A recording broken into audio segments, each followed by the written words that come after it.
Hello, नमस्कार. मी लक्ष्मी. सर्वांचं मनापासून स्वागत आहे. सर्वांना श्री स्वामी समर्थ. होळीच्या खूप साऱ्या शुभेच्छा. तर इथं बघा मी दूध आणले, दूध गरम करायला ठेवले. त्याच्या अगोदर मी नेहमीप्रमाणे एक रद्दी पेपर घेते, त्याला तूप लावते, मग दूध गरम करते आणि लागलं चाय पण ठेवून घेते. हे बघा, आज पौर्णिमा म्हटल्यावर तर देवघरातली सगळी भांडी धुवायचं तुम्हाला दाखवते. थांबा, किचनवरच ठेवले. तर मग हे केलं, सगळे देवघरातली भांडी आहे ना काढून ठेवले. बघा तुम्हाला दाखवते. मग मी चाय पिऊन घेते, मग भांडी घासून घेते. तर नारळ पण ना पाण्यात भिजत ठेवायचं असतं पूजा होईपर्यंत. ते भिजवायचं आहे तर लक्षातच राहिलं नाही. तर चाय पिऊन घेतलं आणि पहिले गॅसची पूजा करून घेते. गॅसला तूप लावून घेते पहिले. हे बघा, पहिले तूपने स्वस्तिक काढून घेते आणि मध्ये 4 टिंब द्यायचं विसरायचं नाही, ते पण तुपाने पण द्यायचं. आणि त्याच्यानंतर हळद लावून घेते. हे बघा, आणि मी हे स्वस्तिक आहे ना पौर्णिमा, अमावस्या आणि सणासुदीला आणि दुसरी गोष्ट गुरुवारी ह्या दिवशी लावते. गॅसची तर पूजा करून झाली. पूजा म्हणजे स्वस्तिक काढले, पूजा मी नंतर करणार आहे. त्याच्या अगोदर हळदीचं लेपन करून घेते. हळदीचं लेपन का करत ते लवकर, कारण की नंतर रांगोळी वगैरे काढताना ना सगळं ना हळदी आहे ना चिपकते, तर सुकायला पाहिजे. तर बाकीचे दरवाजा वगैरे पुशेपर्यंत, दरवाजाला स्वस्तिक वगैरे काढेपर्यंत तोपर्यंत सुकते. खिडक्या माझ्या चालू आहे, तर वाऱ्याने पटकन सुकणार ना, त्याच्यासाठी पहिले हळदीचं लेपन करायचं ठरवलं. तर बाकीचं सेवा करायच्या अगोदर पहिले हळदीचं लेपन, मग बाकीचं सेवा करायचं. आणि इथं बघा मी हळदीचं लेपन घेते. हळदीच्या लेपनमध्ये ना गोमूत्र आणि पाणी एवढंच मिक्स करून घेते.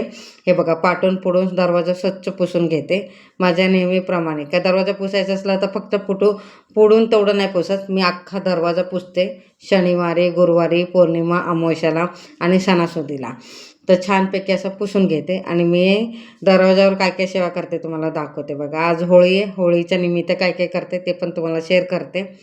तर पहिले आहे ना हळदीनं स्वस्तिक काढून घेते. हे प्लॅस्टिकला लावलं आहे ना त्याच्या खालीच लावून घेते. आणि यंत्र आहे ना, यंत्रावर ना हळद कुंकू लावून घेते. 64 योगिनीच्या यंत्रावर आज ना पूजा करायची असते पौर्णिमाला, दुर्गा अष्टमीला. तर माझ्या हातात गुलाल आहे. तो गुलाल आहे ना पूर्ण अख्खा फ्रंट आहे ना, फ्रंटला लावायचा, बॅकला लावायचा नाही, पूर्ण असं पसरून घेते.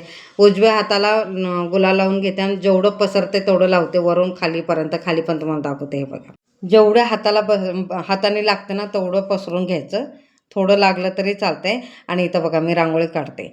आणि 64 योगिनीवर ना पूजा करायची म्हणजे कसं, मस्त तो परत काढायचा, काढून स्वच्छ धुवायचं पाण्याने.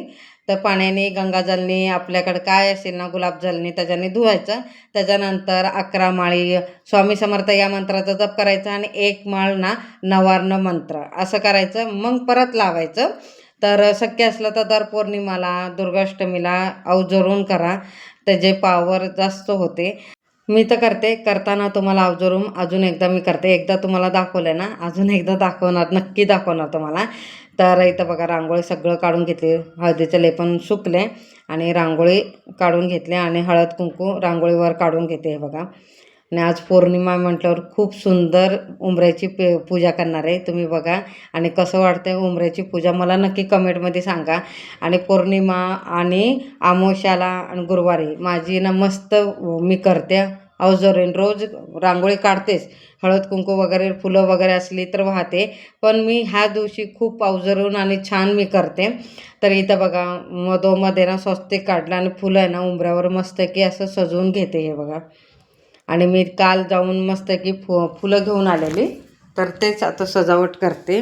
तुम्हाला मी सांगितलेलं ना की मी फुलं वगैरे सगळं घेणार आहे, कारण की उद्या पौर्णिमा आहे आणि होळी आहे म्हणून. तर मधोमध वाटी ठेवली, त्याचा भीमसेन कापूर मी प्रज्वलित करणार आहे. आणि तुपाचा दिवा नाही तर तेलाचा दिवा लावलं तरी चालतं. मी मी तेलाचा दिवा लावलं, तेलाच्या दिवाला हळद कुंकू अक्षता सगळं अर्पण केलं, फुल वाहिलं. आणि कशी वाटते मला उंबऱ्याची पूजा मला नक्की कमेंटमध्ये सांगा. त्याच्यानंतर इथं बघा हळद कुंकू तर लावलेला गॅसला आणि तांदूळ ठेवले. त्याच्यानंतर एक फूल वाहिलं आणि देवघरात आली. बघा, देवघरात असं स्वच्छ असं पुसून घेतलं. त्याच्यानंतर मधोमध रांगोळी काढते, स्वस्तिक काढते. त्याच्यानंतर त्याच्यावर हळद कुंकू अक्षता वगैरे घालून घेते. वाहून घेते. त्याच्यानंतर बघा पाटा स्वच्छ पुसून घेते. हे माझं नेहमीप्रमाणे आहे. मी तुमच्यावर कधी शेअर करते कधी नाही करत. तर हे सगळं पाटा पहिले ना काढून घेते, त्याच्यानंतर पुसून घेते, रांगोळी काढते, मग परत पाटा पुसून आहे ना ठेवते. एवढे 4 पाटे. त्याच्यानंतर लाल वस्त्र चेंज करते, लाल वस्त्र दुसरं हातरते बघा. आणि आता मी दिवा लावून घेते. सगळ्यात पहिला दिवा लावायचा, मग सेवा करायची. जे काय आपलं पूजा असते ना ते करायची. तुपाच्या दिव्याला आणि तेलाच्या दिव्यात खाली छोटीशी प्लेट ठेवली, त्याच्यात अक्षता घातल्या, हळद कुंकू वाहिलं आणि मग एका साईडला ठेवलं. आणि इथं बघा मी दिवा लावून घेते आणि दिव्याची पूजा करून घेते बघा. फूल वाहून घेते, हात जोडून घेते, नमस्कार करते. त्याच्यानंतर बघा हे सगळं फोटो पुसून वगैरे हळद कुंकू वगैरे लावून ठेवलं. आणि हे मूर्ती आहेत ना, मी सगळं स्वच्छ असं धुवून घेते. हे बघा तुम्हाला दाखवते, सगळं व्यवस्थित धुवून घेते. आज पौर्णिमा म्हटल्यावर तर कुबेर यंत्रावर अभिषेक करायचं. 1 वेळा किंवा 16 वेळा ना पुरुषसूक्त म्हणायचं. त्याच्यानंतर संध्याकाळी सत्यनारायण घालायचे. आणि दुसरी गोष्ट कुंकुमार्चन करायचे. एवढी सगळी सेवा असते ना, ती सगळी सेवा करायचं.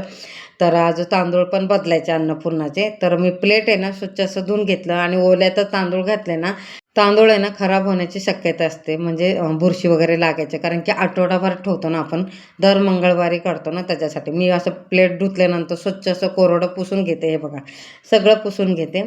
साखर ठेवायची वाटी पण मस्त स्वच्छ असं पुसून घेते आणि त्याच्यात बघा स्वामी समोरच ठेवते साखरेची वाटी. आणि खडी साखर ठेवते बरं का मी. त्याच्यानंतर हे बघा मी 1 रुपयाचं ना 8 नाणं आहे ना, ते सगळं व्यवस्थित लावून घेते. त्याच्यावर दुसऱ्या प्लेटमध्ये श्रीयंत्र आणि कुबेर यंत्र ठेवते आणि अक्षता वाहून घेते, हळद कुंकू वाहून घेते. हे बघा. आणि कुबेर यंत्रावर काहीच वाहत नाही, तसं ठेवते मी अभिषेक करून. आणि आपल्या जागेवर ठेवून घेते. आणि मी आहे ना 1 रुपयाचे 8 नाणं आहे ना अंबाबाईच्या समोर बरोबर ठेवते आणि स्वामी समर्थाच्या मागे ठेवते. आणि तांदूळ आहे बघा भरून घेते, तोपर्यंत सुकले सगळीकडे भरून घेते. आणि रुद्रयंत्राच्या वाटीत आहे ना हळद कुंकू अक्षता अजिबात व्हायचं नाही. फक्त पांढरे अक्षता ठेवायचे फक्त, आणि हळद कुंकू नाही व्हायचं. आणि रुद्रयंत्र ठेवलं, त्याच्यावर आहे बघा रुद्राक्षाची माळ ठेवली. आणि समोर शिवपिंडाच्या समोर ठेवलं. शिवपिंडाच्या बाजूला ना अन्नपूर्णा ठेवली. अन्नपूर्णाला हळद कुंकू अक्षता वगैरे वाहून कासव पण तांदळ ठेवले. अंक असले ना ते तांदळ ठेवायचं. आणि त्याच्यानंतर कवड्या बघा, गोमूत्र चक्र आणि कवड्या हे पण मी तांदळात ठेवते. आणि त्याच्यावर हळद कुंकू वगैरे वाहून घेते आणि शंख आणि श्रीयंत्राच्या समोरासमोर ठेवते. हे बघा. मग जेवढं माझं पाटा छोटा आहे, जेवढं ॲडजस्ट होतं त्याचं ॲडजस्ट करून बसवते, कारण की माझ्याकडे देवघर नाही म्हणून. तर इथं बघा त्याच्यानंतर दिवा ठेवते, कारण की दिवा तिथं ठेवलं की एकदा माझ्या हातातून ना ओलांडलेलं, म्हणजे हातातून पडलेलं, त्याच्यासाठी मी ना देवपूजा होईपर्यंत बाजूला ठेवते आणि झाल्यानंतर मग तिथं ठेवते. आणि बघा कलशाचं पाणी चेंज करून घेतलं आणि 5 दिशेने ना ड्रेसा ओढून घेतले. त्याच्यानंतर मधोमध स्वस्तिक काढलं. हे बघा. आणि बरोबर मधोमध तिथं पण 8 स्वस्तिक काढून घेते. कळसाच्या पाण्यात त्यांना हळद कुंकू अक्षता 1 रुपयाचे नाणं आणि सुपारी घालून घेते. आणि आज काय विषय ते तुम्हाला सांगते. हे बघा पानं मी विकत नाही आणले. कार्तिकच्या पप्पाने झाड लावलेलं ना खाऊच्या पानाचं, त्याच्यावरनं 11-12 अशी पानं आणले, छान मोठे मोठे आले. त्याच्यातलंच काढलं मीने. आणि त्याच्यात नारळ ठेवते आणि हळद कुंकू आणि अंबाबाईचं मुकुट लावून घेते. आणि इथं बघा जागेवर ठेवून घेते. आणि आता मी रांगोळी काढून घेते. आणि माझी आजची पूजा कशी वाटली मला नक्की कमेंटमध्ये सांगा. आणि रांगोळी काढून घेते. पहिले पाटावर स्वस्तिक काढते, त्याच्यानंतर खाली आहे ना लक्ष्मीची पावलं काढून घेते. त्याच्या मधोमध 3 आहेत ना कमळाचं फूल काढून घेते. आणि कलशाच्या समोर पण कमळाचं फूल काढून घेते. आणि त्याच्या बाजूला गोपद्म आणि गायत्री पद्म एवढं सगळं काढून घेते. हे बघा. आणि त्याच्यावर हळद कुंकू लावून घेते. आणि माझ्याकडं आज भरपूर फुलं आहेत. आता मी फुलं आहे ना सगळे आता वाहून घेते. तर पहिले पूजा करायच्या अगोदर स्वतःच्या कपाळी हळद कुंकू लावून घेतलं आणि परत वाहिलं आणि परत लावून घेतलं. आणि इथं फुलं आहेत ना सगळे वाहून घेते. आणि माझ्याकडे जास्वंदाच्या झाडावर ना 4 फुलं भेटलेले, ते श्रीयंत्रावर आणि 1 रुपयाचे 8 नाणं आहेत ना त्याच्यावर आणि अंबाबाईला प्रज्वलित करून घेते. आणि सगळे फुलं वाहून घेते. कसं वाटते मला नक्की कमेंटमध्ये सांगा.